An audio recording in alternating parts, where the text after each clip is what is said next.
This is actually quite a close session to my heart, talking about gender in any sector. And as you see, there are many sectors which were female dominated, like airline air hostesses has now seen influx of male. There are traditional sectors like alcoholic beverages which were thought upon as being a male dominated sector, and we have a women panel here, an entire women panel, not a single male in the panel. So we have, I think, almost reached a gender, not even equality, it's beyond that. Before we go and discuss how the industry has evolved and what are the things, I would request all my fellow panelists to actually introduce themselves. So starting from you. Yeah, so I think good afternoon everyone, and I've already been introduced formally, but there's something I want to share candidly about myself. My name is Anmol Gill, and it sounds more like a male's name, and most of the communication till date is like Mr. Gill. I received a call yesterday from one of the organizations, and they said, you know, we want to speak to Anmol Gill. So I said, yes, this is the Mr. Gill you're looking for, because there was a pause. So, so yes, I am a woman in a male-dominated or fronted industry, and also often misunderstood as a man. That's interesting to hear, Anmol. Again, Varna, Bhat here, and for me, I come from a totally different experience, which is starting new brands in this space, which again, obviously has been male-dominated till now. From an interesting anecdote from part of my journey here was at the very beginning of it, when they saw my name and it showed that I was owning more stake in the company than any men had. Some of the officers asked me to come and meet them in person. They wanted to know for sure, is that real? And when I went and sat across to them, they even went to the extent of saying, why are you getting into an industry like this? Yeah, that's the kind of interesting anecdotes that are all part of our lives. Hi, I'm your moderator for the session. My name is Arpita Mukherjee.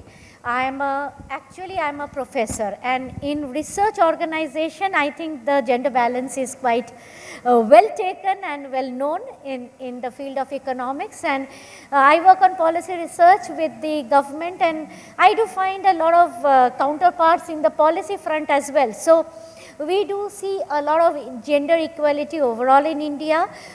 It's moving forward in a very well thought out manner, going towards achieving the SDG goal of which is SDG 5, which India wants to achieve. India is also putting gender in the forefront in the G20. So this is a big issue today, and a part of all corporate responsibilities and business practices have now something or the other on gender. Over to you. Yes, so good afternoon, everyone. My name is Aditi Chauhan Mukherji, and I have been, in fact, I say I have the privilege of being among the first women to be hired in a commercial role across any Alcobev. So as far as my experience, my journey, and my this thing is concerned, I have never approached this industry, whether, you know, in terms of that I'm a female in a male-dominated industry. We've always taken this industry as any other. And I think that, you know, being a woman has helped this industry also to look, you know, women being a part of the industry, to look at this industry as an all-inclusive and gives a wider perspective if we have women. So maybe it was my good luck, and also because of the business partners that I was working with, especially the defense. So there, as far as a woman, I don't think so there have been many challenges. That could also stem out from my own belief in myself, more than that what, as an Alcobev, it's a taboo product or anything like that. So it's been a great experience. Good afternoon, everyone. I know I was telling Arpita that this seems to be a graveyard session after lunch, but rest assured we'll try and share something interesting with you. First and foremost, ISWAI was very keen, and that's why we spoke and had a discussion with Trilok and Bhavya to say that there needs to be now special attention to be drawn to the work that women in this industry are doing, and hence, therefore, ISWAI is leading this panel or bringing this panel to you and hopefully bring some more. As far as my journey is concerned, it has been a very long journey, I think about 3 decades in different fields. But before Arpita, I'm going to steal the thunder from her. I do have an expertise of working in male-dominated categories, which is my previous avatar was in the tobacco business. My next avatar was in the private equity business. And today in my avatar, I'm in the Alcobev industry. So happy to be here and take this conversation forward. Thank you. What I understand and I see as I look into this industry is that there is women all over, from the shop floor to the leadership role. And also, if you are talking about the raw materials, grains, etc., there is women in the cultivation field also. So the entire value chain cannot neglect women. But what do these women bring to the table? I move to you, Aditi, first to ask, what is the, what kind of growth, business profitability do you actually bring to the table in an Alcobev sector? So you mean to say, especially being a woman? Especially how do we bring about that How change? do you bring it to, but I don't think it is a gender question, but what little women touch do you add to the most important thing that a business think about is profitability and growth? Okay. So to begin with, I personally do not, believe in the mandate that women, because only primarily based on the gender, should be a part of any sector. But if we are, in this war for merit and competence, then I think women should be given a fair chance. They should be, brought to the forefront. Being a woman, what do they add?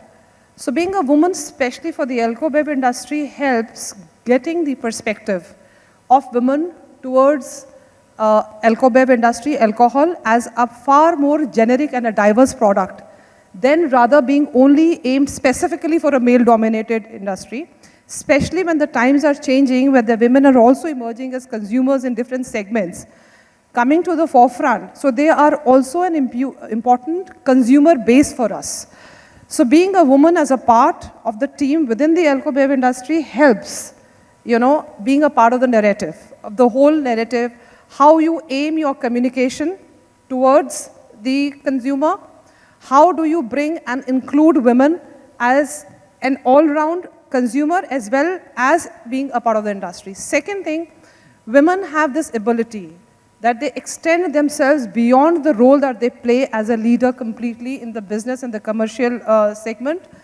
We have the ability to basically get involved beyond our laid down specifics. We get into the motivation, we are able to extend our roles to include, which is very, very important apart from only doing business and bringing growth and profitability. Growth and profitability also involves a lot of motivation which goes on to the team, which ultimately delivers. So I feel that, in this Alcobev industry, what we should be doing is that we should help women retain in this industry and not move out as we grow. Because, we were having a discussion where we all discussed that we see a lot of women coming in junior roles.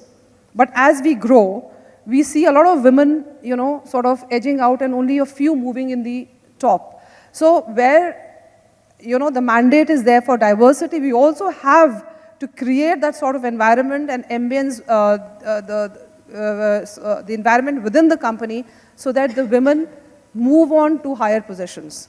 Because ultimately, the ability of women to look beyond the defined role, I think, is the biggest asset. This is great, Aditi. I completely agree with you on 2 points. One is that your consumer look into the market of how your firms are designed. And having more women face to the firms actually helps you in attracting consumers. The second is, of course, very important that, many industry in India today, and this is not unique to Alcobev, that they have women in the leadership role, women in shop floor, and the missing middle. And this is something we need to think about, that how do we actually have these women grow within the sector and create the entire value chain where women are present across the value chain. Anmol, over to you. I also would like to know what women brings in terms of the leadership styles, and what, in terms of the diversity of thought, aesthetic design of the packages, all those tiny bits that we look into. Please talk about your experience. Sure. I think Aditi has made some fair points, and I would just like to build upon those points. I think let's take a step back. More than gender equality, it is gender equity. What does a particular kind of gender brings to the table solely because of the make of the gender? There are enough and more TED Talks about how women can multitask, how women have high EQ. Well, these are then seen in organizations where they keep teams together, bring a different flavor, which is a binding force for the team. EQ has been one of the most important factors for leaders as and when they grow in organizations. During COVID we've seen, and during very harsh in other situations, external situations, we've seen how organizations most of the organizations have been led by women. So I think that part of what women bring to the table solely because of the make is clearly defined. I think the other part is diversity of thought, which Aditi has also spoken about. More women consuming alcohol will give more insights for different kind of innovations, value chains, products that are consumer facing. And then who better than a woman herself can come up with that? So I think diversity of thought gets added to this whole consumer facing programs and also within the organization. So for an organization to grow, gender equity needs to be flagged. That's very interesting. I'll shift from the organization. We have heard of the organization to industry association. Industry association has multiple stakeholders, and when you put women in a leadership role in that organization, it often helps in stakeholder management. Nita, can you share some of your experiences? Yeah, I can. So let me just begin with something that took place recently. I'm sitting in a meeting which is really talking about wines and RTD. And I look around me and I am the only woman there advocating for wines and RTD and softer products. And the audience actually is a woman. I'm the stakeholder, the most important stakeholder at the table was a woman.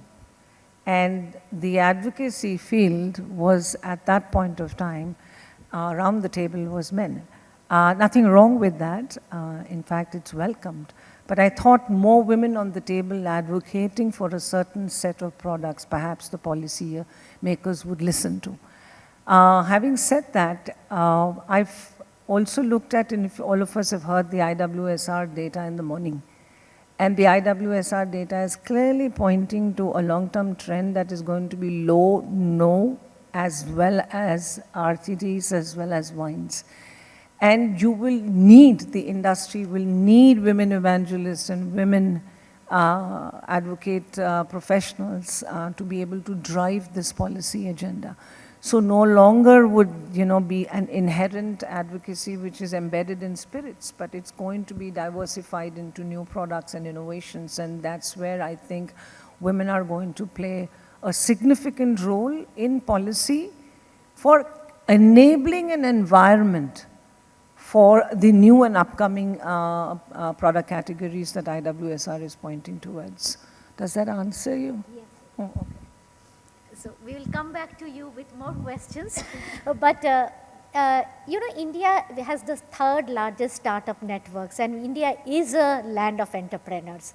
And in many of these entrepreneurial ventures, women has always played a lead role. If you look at Indian traditional business families, women have been very much part of their big investment and growth. That brings me to Varna. Varna, you are a startup. And as a woman in the startup, you can't say I can do this, that. You are virtually into everything. Can you explain your experiences and how is it for women to be a startup and an entrepreneur? Absolutely. So what you said about women always being a part of the entrepreneurial world, the difference then versus now is while they've been there in the decision making, they never took the forefront or the front seat in doing a lot of things. Now that trend has begun to change. A lot of them would be, now I'm seeing a lot of peers who are also starting interesting alcohol brands. A lot of the makers are women, and when you go and speak to them, they say that all the brands that are there in the market, it doesn't fit what we believe would work for us. So there is a very interesting shift towards adding certain premiumization to the product, adding certain value addition that women bring to the table, which I think the startup world is doing very, very interestingly. Also, I think, like you said, the whole influx of how India has become this world of startups, right? The ecosystem in itself has allowed more to happen because people have been in other startups, they've seen it grow, and then now they're moving to more passion products like Alcobev, which is also an interesting phase to see. So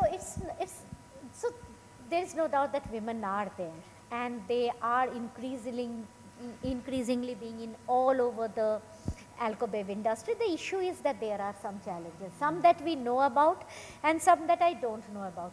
In my personal experience, I think going to purchase a liquor would have been a challenge in the past even more than today, because you can't, those shackled jail type of stores kind of puts women off, and you have to fight with men in the queue to just name the product rather than see the product.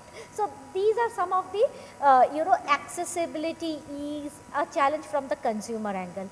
There can be challenge in terms of the policy angle, like for many of you who would like to employ women may not be able to employ women because there may be certain restrictions on night shift, their safety, and there can be also challenge in terms of getting the right skill. You just can't employ a woman, you need the women with the right skill. Do we have say enough wine tester women in our country? So there can be some very specific skill requirements which we don't have. So having said that, now I would like all of you to let it be free flow and talk about some of the challenges that you think, the top 3 challenges that come to your mind when you come to this industry. Starting with you, Anmol.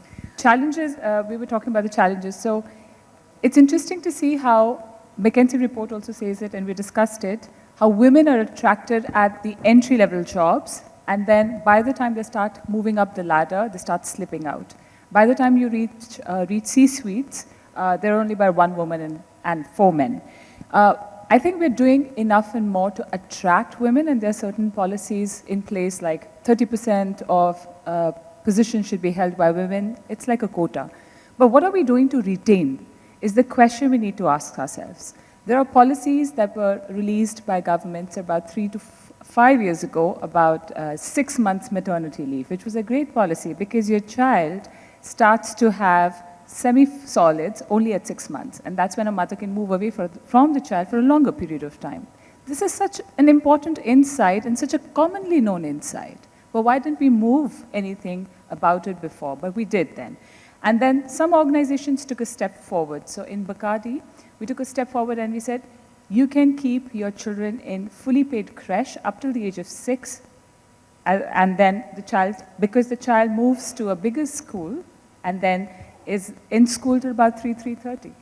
Flexible working became a part of everybody's lifestyle after COVID. Otherwise, flexibility had a stigma attached to it. So I think we also need to foster managers' thinking of how to have flexibility in a team, yet make them inclusive. While we have policies and we're extending policies, what I'm trying to focus on is how do we really look at everyday insights and say, this is how we're going to drive diversity and inclusion within the organization. The government is creating some great policies. How do we adapt it in a private sector and help the organization retain talent as and when the talent is growing? Remote working is another very good one, which we all learned that it is possible. 5 years ago, if somebody said, I'm going to sit out of XYZ city and work, they'd be like, hell no, it won't work. So things like that. That's great. Over to you, Aditi. All right. So primarily, women working in the Alcobev industry, there are obviously certain internal organizational perceptions towards a woman about especially, when you talk about brands like Bacardi or Pernod, where you are selling premium brands and the stakeholders are also, thought conducive enough for interaction. Companies, primarily, like my present company or the Indian companies, where our brands are a little less, targeted at the mass and the regular segment, there, of course, the stakeholders probably are not thought conducive enough for women. So that ceiling has to break, because that is where the limitation in terms of extending the responsibilities to very deserving women is stopped, because they are not thought as capable of handling those stakeholders who are in the alcohol and the alcobev industry. So that is, I feel, is a major this thing. Two other things which I felt was that, whereas we see a lot of women coming in, but then they're moving out, probably is also because of these reasons. Because the opportunities are not given out or not extended to them, thinking that, their gender is going to come in between, is going to be a challenge. Could be late night shifts, etc. But at the same time, safety is obviously the company's prerogative, which most of the companies are taking care of. And one more challenge which I feel is that, I don't know, but women have to probably deliver a little extra to prove their worth, their ability more than their male counterparts, because though women, of course, are blessed with the ability to multitask, but at the same time, I feel women in the industry or within the organization are assessed far more stringent, in a stringent manner than a male counterpart. My experience could be a little different from anybody else, but that is yet another challenge which I feel exists. So if we can take care of these two, primarily Anmol has spoken broadly all the challenges. So that's what I feel. Before I give it to Nita, I want to pose two questions. One is that there is a lot of debate within the government about, should there be some mandatory requirement to have certain number of women in the board? When we talk about women in leadership role, how do their presence in the board become important and matter in terms of the company policy making? And this is like not to Nita, but to all of you, you can think about it. The other question that I do feel is that sometimes, another question that I put it in front of all of you is that sometimes if men and women are doing the same work, for example, doing a research on alcobev industry which can be co-authored by a male and female. And if the female is challenged and the male is not, are you doing the right thing? So this is some of the thoughts that we will come back to the audience to think that, how do I look at it from an equality angle, or how do I make the other part not perceive that, you need to be fighting for equality. So I would now I'll come to Nita last, because I want to see the experience in a startup first and then come back to you, Nita.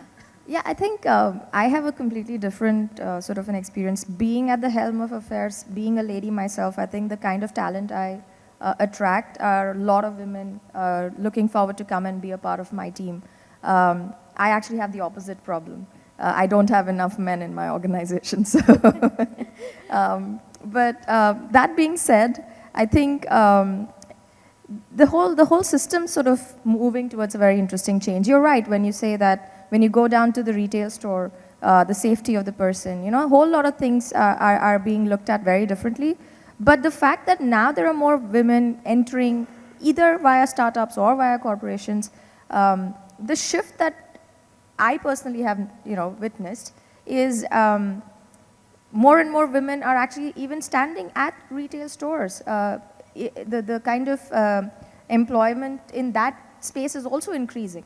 So it's got nothing to do with just the top end of the spectrum. I think everywhere that shift has begun very, very beautifully, which is, I think, a good thing. One thing which I want to add here is that, she's right, Varna. In fact, it's in fact on the retail front or your business partners, if you're not like outside the organization, In fact, it's getting more and more, people are intrigued when they see a woman. So it's sometimes it helps also because it's intriguing for them to see a woman at the helm of affairs being leading. And, initially there might be certain, but eventually I think there has been a very good sort of support and welcome from the outside business partners and stakeholders. The organizations have to think more of putting more responsibilities on women on all fronts. This is what I feel. Nita, over to you. Right, so I think I'm going to be a devil's advocate. I haven't had challenges being a woman, period. None whatsoever in my personal, professional life, both. I'll give you an example. In communications, when my child was very small, my first half of the career has been in advertising, marketing, communications, everything else that you know. And I've had male colleagues babysit my daughter. So thank you for that. I've had clients who have accepted my child in meetings. I have clients male clients, who accepted that I had to step out and feed the child. So to me, in that phase, the men have been fantastic in making sure that, everything just moved on. But I'll tell you why that happened. Not that because I had a pretty face, because it was performance. It was always performance.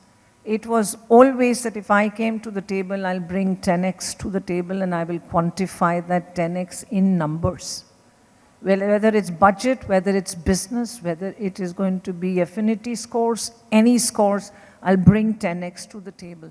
That was the experience and reputation. As I moved into a comprehensively male-dominated sector called tobacco, and we are talking about early 2000s, my best friends from Insights were all my panwalas. I traveled 57 cities, met all panwalas, and I can challenge you, they are your best friends. They don't look at gender. They start by saying, "Aiye madam, aiye baithiye, chai pijiye, ab batate hain ki kis tarike se business ho raha hai."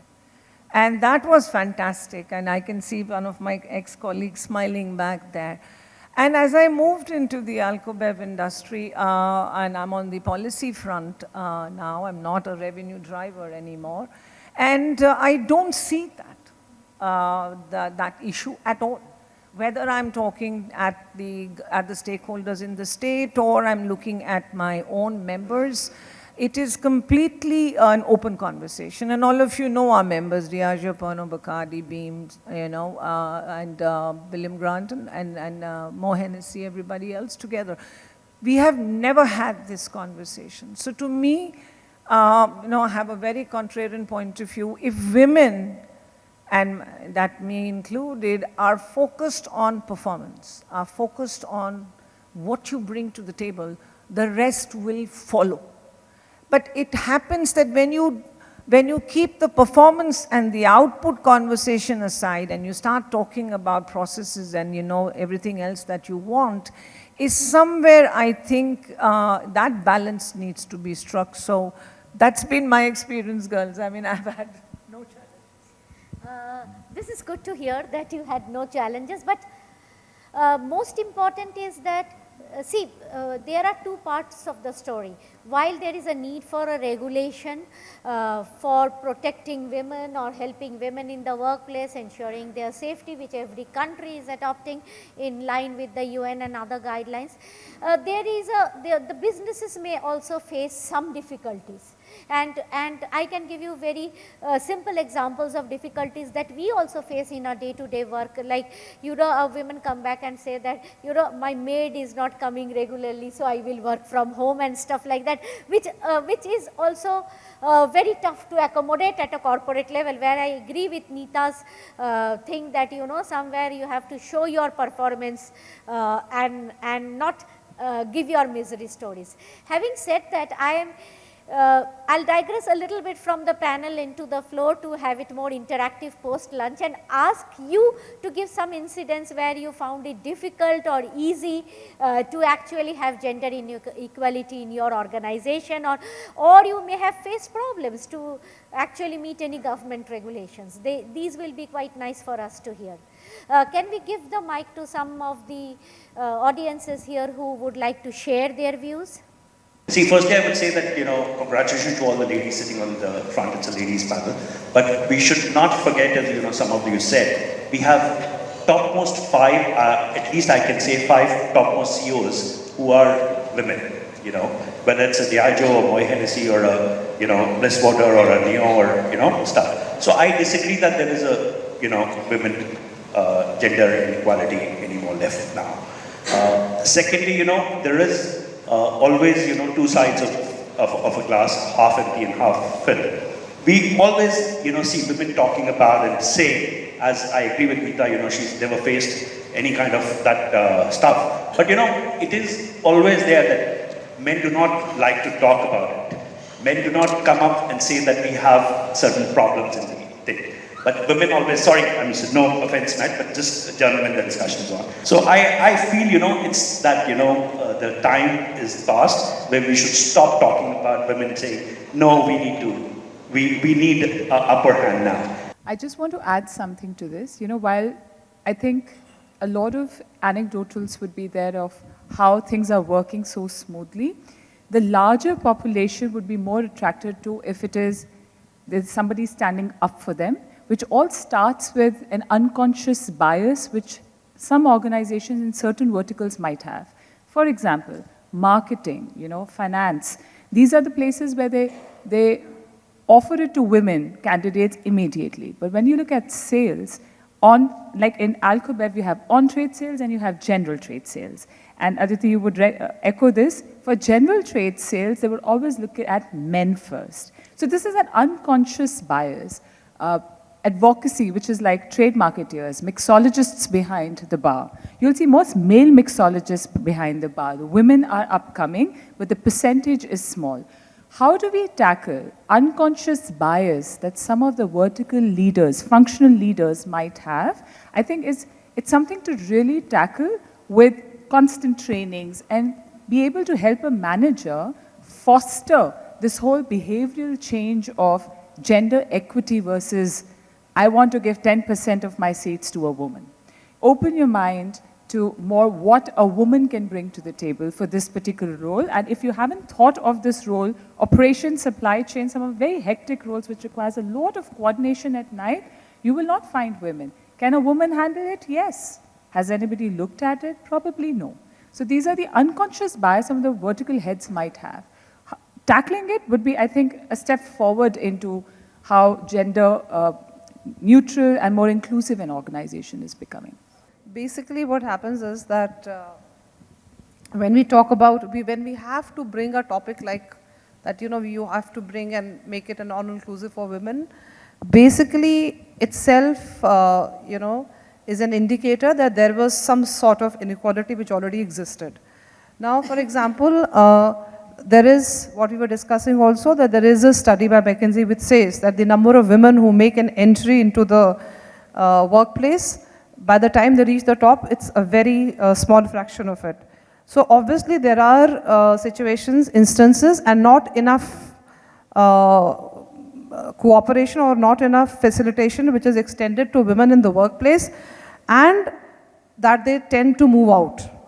I will definitely say that they will not be doing it primarily due to their own willingness. It is also due to the workplace environment and the roles which have got those, these roles are not meant for women.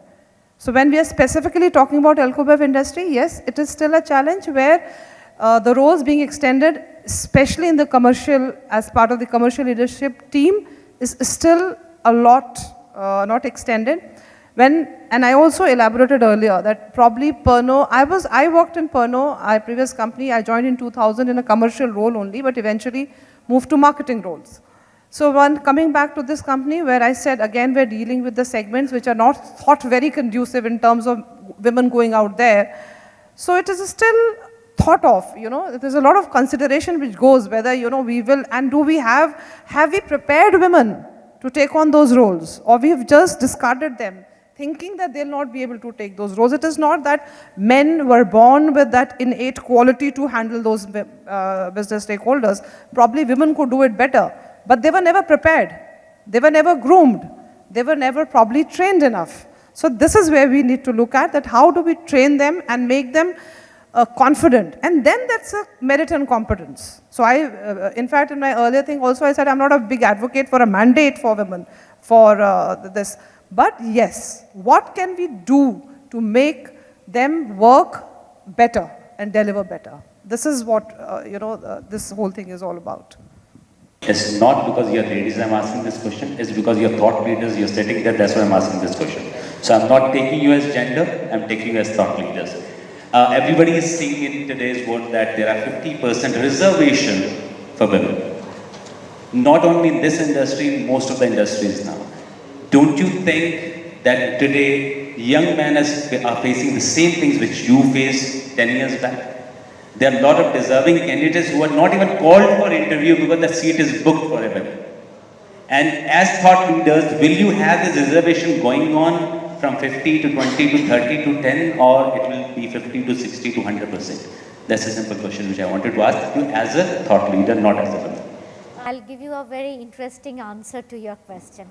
When we were preparing for the Saudi Arabia G20 meeting, and we asked them, who are your vulnerable groups? Then they designed their vulnerable groups, and the vulnerable groups were SMEs, women and youth.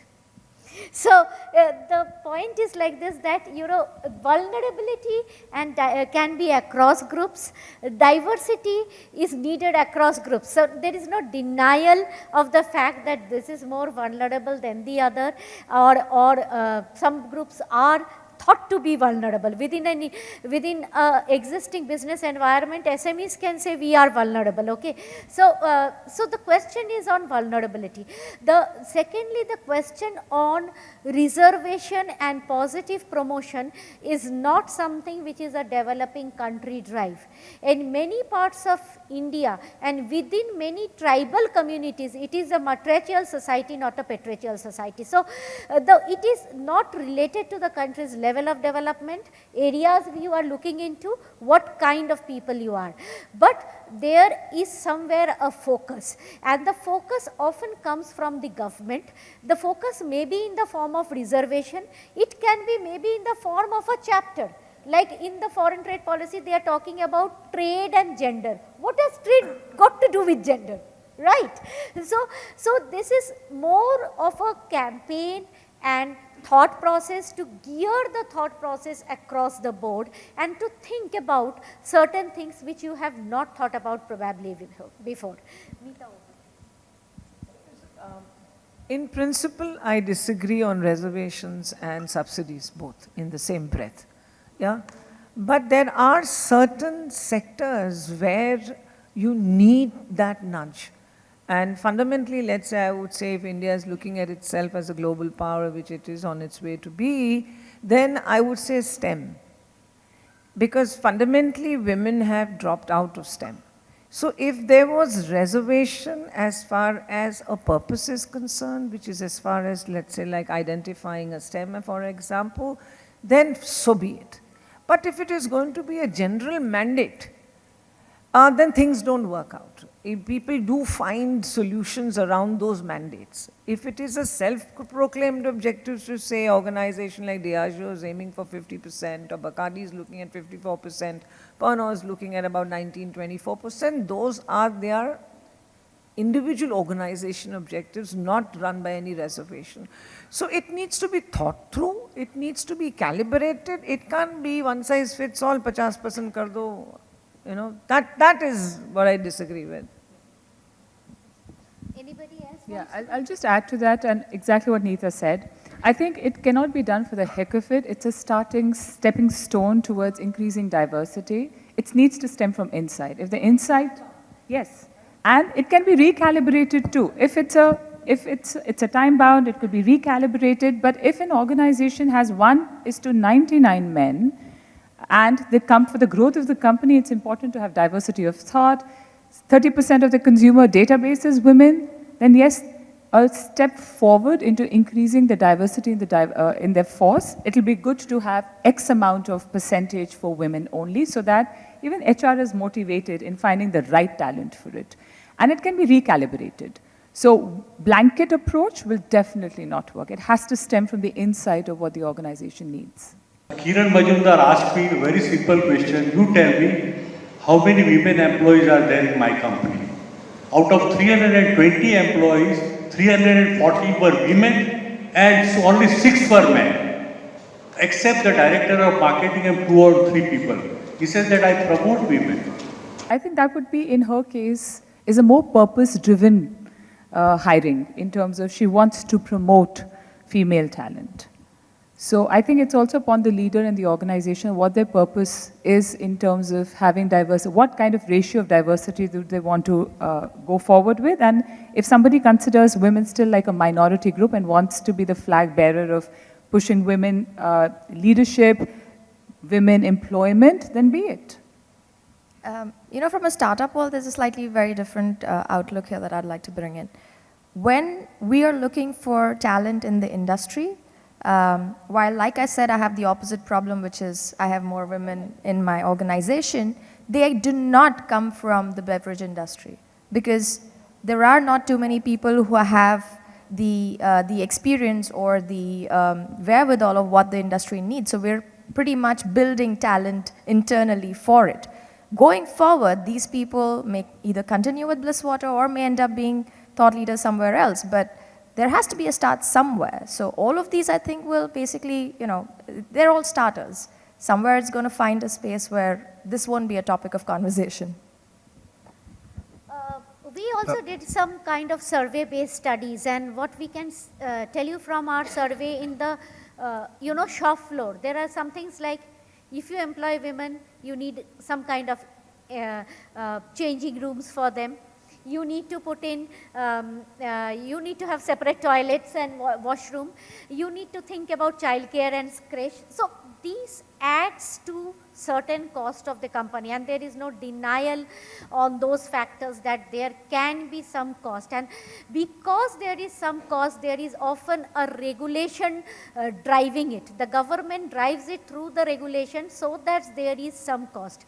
Then when you come to a country like India, there were some repressive regulations which you need to look back. For example, in many of the northern states, women are not allowed to work at night. They were carefully designed regulations for their safety. But today in a modern world, when companies are doing, if they are bringing in the employees and sending the employees back, the IT industry in the south fought against these regulations and allowed women to work 24/7. That's how it had a good gender balance. So there are examples where certain activities have to be looked into, both from a corporate perspective, then from a perspective of the government as well. And labor regulations are also not always in the hand of the central government. So it is a massive number of stakeholders who has to come in, have a buy-in and work towards this goal. It has already become very interesting because we have a shop floor interaction, but what I'm hearing from you all is that, there is no dearth of leadership and quite open-minded men who are willing to be 50-50. Hopefully your wife will be also saying the same thing. So therefore, we are looking into an industry which is looking forward into a thought leadership role, into an industry which is very open to embrace a topic of a women equality and have a platform to discuss it. And how do we take it forward now? So kindly, I'll give it to the panel, but kindly start putting your thoughts together. What more can be done? What needs to be done? How we progress it? And if you're doing things perfect, how do you market it to actually take away the negative taboos that is somewhat associated with this sector? How do you make this sector a showcase sector for gender equality if you have already achieved it? Over to you let me start with you, Anmol. Yeah, I can't think of policies immediately because I'm harping on the insights again, but I think it's important to see talent around, and especially when people are in leadership positions, when you're hiring, and open your mind to what kind of expertise can a person, an individual, and their circle of influence can get for you. Big example, Master Blender of the Year, 3 times in a row, is a woman called Stephanie McLeod. Now, who would have thought that the person who's making one of the best, most winning scotch 3 times in a row is actually a woman? And she did it because her influence group, her mentor, nudged her to do it. Else, I don't think 5 years ago even she was viewed as the person who can be a master distiller. So mentorship in the right direction could be one of those. Arpita, I know you're thinking about policy more, but I'm not there yet. I think I'll stop. No, I'm not, sorry. Okay. I am thinking about you give it both from the business and the policy perspective. My question may be more policy oriented. Ignore Yes, that, but this is because very that's the functional expertise you bring to the table. So it'll be interesting to see how can we have the diversity of thought, circle of influence be a part in a way where it doesn't sound like like a reservation, but helps organizations tackle the unconscious bias and hire more women. I'll come in from a slightly different thought process. When you're presented with a problem, you want to find a solution. Now, interestingly, let me put it this way. A large audience out there are women. From a consumer standpoint, how do you reach out to them better?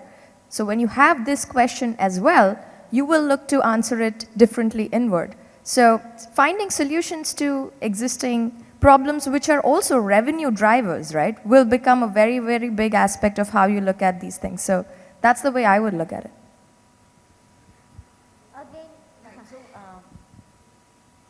I don't think it's an organization's job to go out there and talk about policy. I think an organization really permeates and creates a culture. And I think in this industry, almost every organization, including startups, is doing more than their bit in terms of promoting women. I think it is the association's job. And in this case, I'm saying it's ISWAI's job to be able to, ISWAI and other associations in the industry, is really to be talking to, when we go for advocacy to various states, we should also look at various kinds of ministries, where we are talking about the contribution of this industry towards women. So I think I would love to now take this chapter and go and catch up with Ministry of Women and Welfare, and I would look at in terms of Ministry of Consumer Affairs. I would essentially propagate as an association what is the Alcobev industry doing for women, and then highlight the women cases that Trilokji, you pointed out. Yeah, we've got a whole host of them. So I think it's an association's job to build that reputation for this industry for women. That's where I would come from, because policy is really addressed at an association level. So just to add to what the other panelists have spoken, I feel that, what makes it a bit different is the product itself, because the product is considered to be a taboo. And that's why we are even discussing that, how women have come to the forefront. So basically, I feel that since there is a large base of increasing women consumers, our narratives, our communications from the company's sides, which are in terms of advertisings or PR, has to carry a lot of gender-neutral advertisements and communications, which also, sometimes it's not, we have also to look at the women, are they also comfortable working in the Alcobev sector? Because probably the product itself is considered to be so taboo. So the taboo around the product has to go, and how will that go? So that will obviously go by the increasing number of women already present, showcasing them, and secondly, I think communications, advertisements, which are gender neutral, and they talk more about it as a product than as an, like a alcohol or liquor. And secondly, preparing the women who are already working so that they, and creating that fostering an all-inclusive environment within the company is, a very good step in this direction.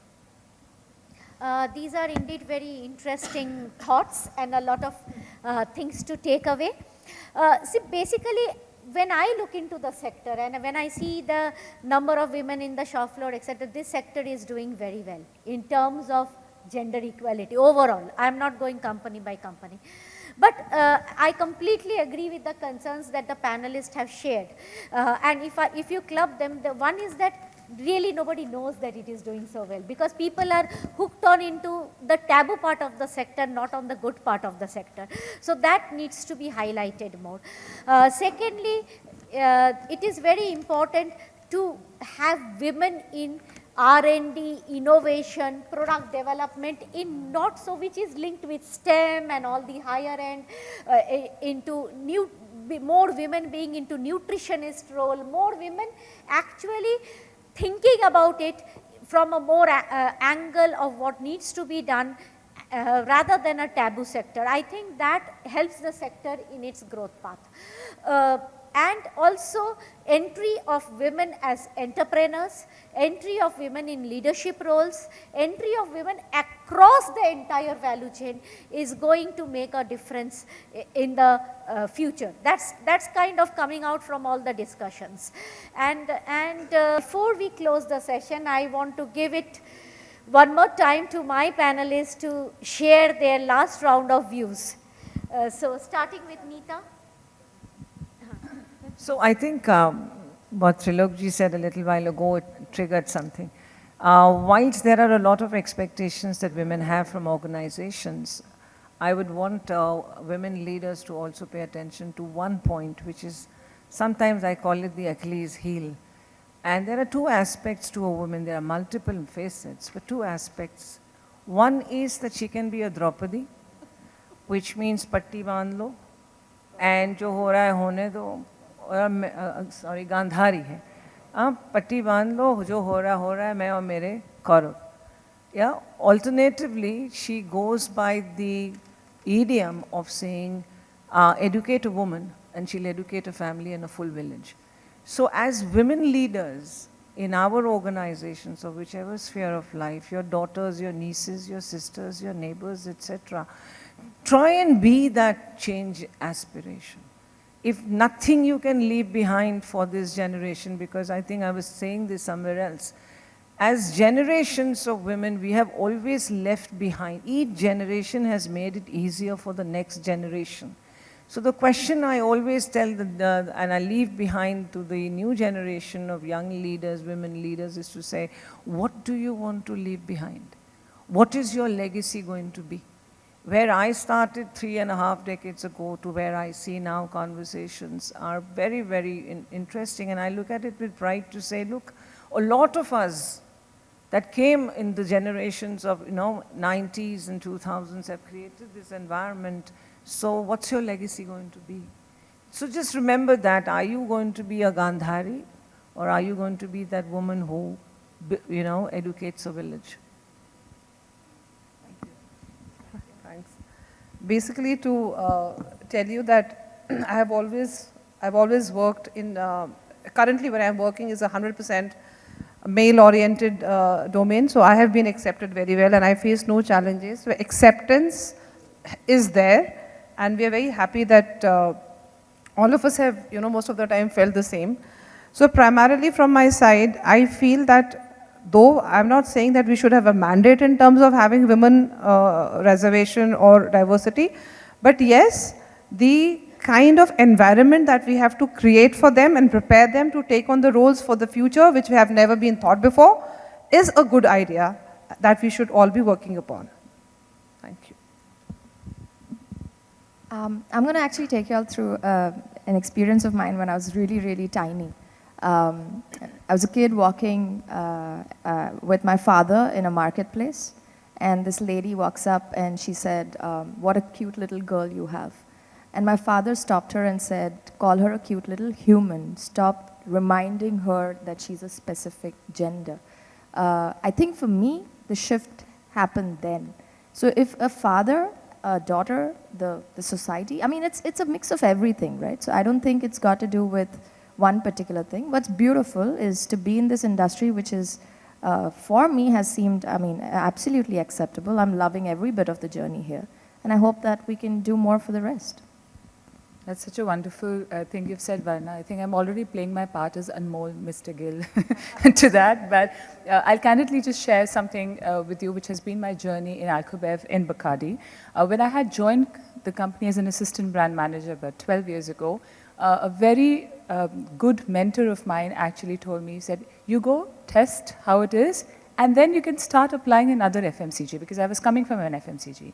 And I paused and I said, why would you say that? And this is a very sound mentor of mine. He says, yeah, because Alcobev and women don't go hand in hand for long. I was like, okay, 12 years and I'm still here. The reason is because I looked up to women who were in Alcobev saying, oh, if she can do this, I can do this. It's so interesting and funny at the same time. I have 2 girls, and when I was having my child, I was handling some very important projects, and my first, and some of the people came around and said, do you think this is the right time to be a mom? I said, yes. And I had great bosses, I had a great organization who supported me through and through. When I was going to have my second one, they said, 2? Are you sure you can handle that with the job? I said, yes. So now people who had 1 are looking forward to having 2. So what I'm trying to tell you is, you look up to women who are in the organization, paving the path for you so that you can replicate it. And mind you, people are looking at you.